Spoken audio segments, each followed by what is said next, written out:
Quickly going to do something about colorizing your black and white image, and I'm going to do it quickly because I already did it and lost it.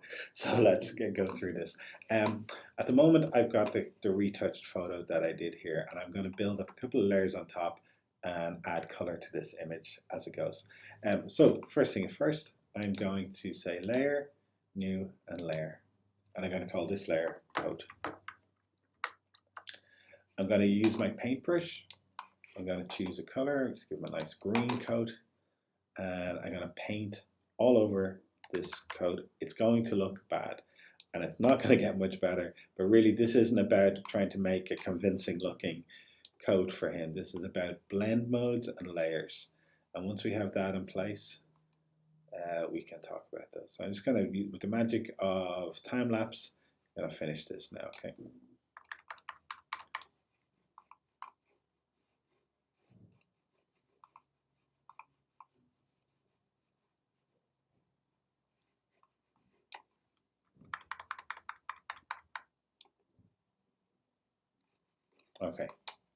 Okay, so far so terrible. It's just a big green blob on top of his jacket, and it doesn't look convincing at all.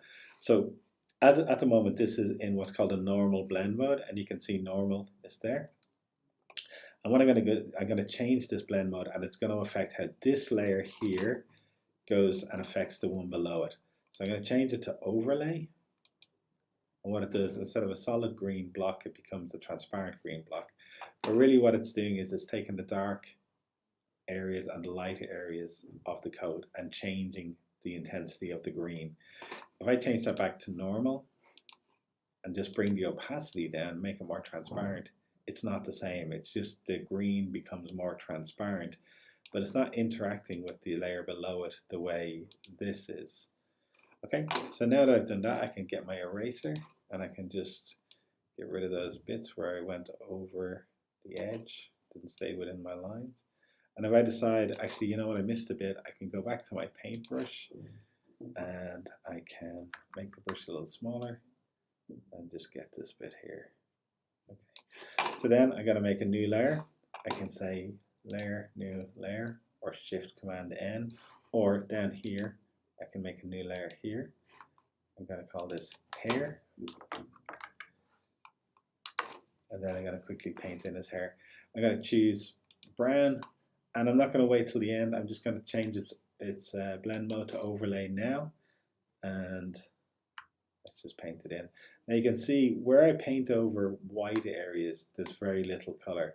When I paint over darker areas, color gets a lot more vibrant, you know. Now this is never going to look convincing. There was a trend in the 80s of taking old black and white movies and trying to colorize them, and they always looked terrible. So I'm going to use my eraser there. But this isn't really about that. That is about blending, using blend modes to affect how one layer affects the one below it. I'll show you some examples of really good, this is for another thing I'm doing with another group.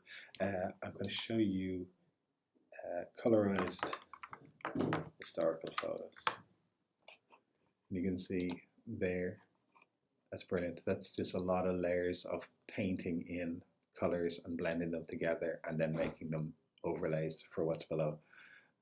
But that's hours and hours of work. Now you could get the same thing colorizing a black and white movie, but you'd have to do it 25 times a second. So this is achievable for one image, not necessarily achievable for a black and white film. So that's it. That's it. Two blend mode adjusted layers, both switch to overlay, and that produces the result. But it's really about how layers affect each other visually. Okay, if you have any questions, send it to wmcdermott@cdcfe.com, and if you have any suggestions for a tutorial, let me know and I'll try and generate that if it's within my abilities. Thanks for watching to the end.